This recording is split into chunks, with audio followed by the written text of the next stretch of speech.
I think before going to bed tonight, I owe it to Farage to put out his side of the story, which has so dominated everything today. And in an interview he gave this evening, he has explained that initially he was confused by the Andrew Parker story, that he then discovered that Andrew Parker had a website, that he was represented on a website called Mandy, which is mostly for background actors, and that he's got some videos where he's used as a voice for Virgin Trains, and he does a thing called rough speaking. Now, I have no idea whether his real voice is the RP or whether his real voice is somewhere closer to the rough speaking. I suspect it's the latter rather than the former. And many people are able to do RP. It just takes a bit of effort. And I've listened to both his RP and I've listened to his RP received pronunciation, and I've listened to his rough accent, and it's the second which sounds the more genuine, and that's the one that he was using routinely and being filmed speaking about. But he explained to a person called Charlie Peters that he's primarily a property development, not an actor. And he says that acting represents a tiny portion of his income. He described it as more a thing he does on the side than a serious occupation, which explains the Mandy link. If he were a real actor, he would be using Spotlight, and he would be represented by Equity. Equity would be the union that he works in, and as far as I can see, there's no mention of him in Equity. So I think that Farage is over-egging this omelette, and he's also saying nothing at all about the other people involved in the documentary. So the Andrew Parker thing is the distraction. Now, if Andrew Parker turned out to be some sort of paid stooge, then indeed this would be worrying. I presume the camera crew got into Reform UK by pretending to be members of Reform UK, because they wouldn't have got the footage otherwise.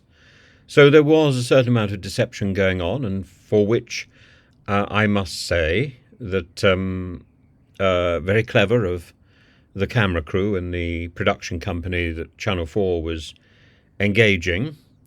Surreptitious, dodgy, morally questionable, but how else do you get the information? This is exactly the point for a fairly secretive organisation like Reform UK, like UKIP. You cannot get this information. You can hear people saying, oh yes, well obviously they're racist, obviously this, obviously that, but unless you get into the organisation you can't tell. And I was fairly open-minded when I infiltrated UKIP. I was quite happy to accept whichever the answer was. In the event, the answer was clear. The answer was that Farage tolerated the racism in UKIP, and that racism was clear. And I blew the whistle. And I think the same thing is true in Reform UK, because it's not just Andrew Parker who is the culprit here.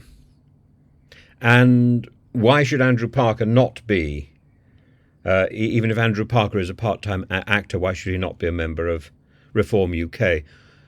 It didn't seem to me as if he was a hanger-on in that group of canvassers. It looked to me as if he was taking the lead. And that is astonishing for somebody who is not known. So again, it comes down to a failure, in this case, of Reform to vet and approve the people that it sends out campaigning. So I'm prepared to concede all of that to Mr. Farage.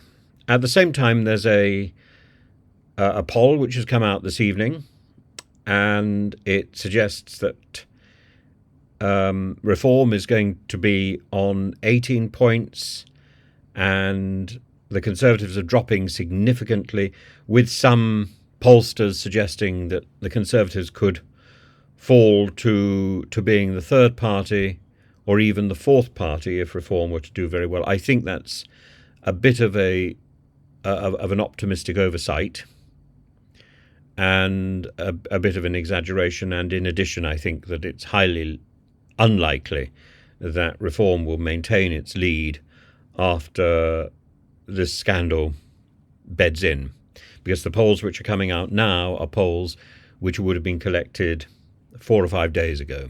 This is not contemporaneous information. And I think we're going to have to wait 4 or 5 days, or indeed wait until Thursday, to get a more accurate view of what's going to happen. We're now in the home stretch, and it is all about carrying that Ming vase. In the case of Farage, he's dropped it twice. In the case of Keir Starmer, he's not dropped it at all. He's been extraordinarily clever. Rishi Sunak has had stumble after stumble, and his appearance on the television today, talking about his daughters and his hurt, because that is a serious issue. Whether it's said by somebody who is a direct member of Reform UK, or whether it's somebody who is a stooge for a production company, or simply somebody creating a fuss, it still comes down to the fact that somebody has made the most appalling statement on air, on camera, and should be held responsible. And I don't think he can duck away and say, "Oh, I'm just an actor." He's already apologised. That apology was broadcast last night on Channel 4 as part of the programme. So, and it didn't come across as somebody who was apologising because he was an actor.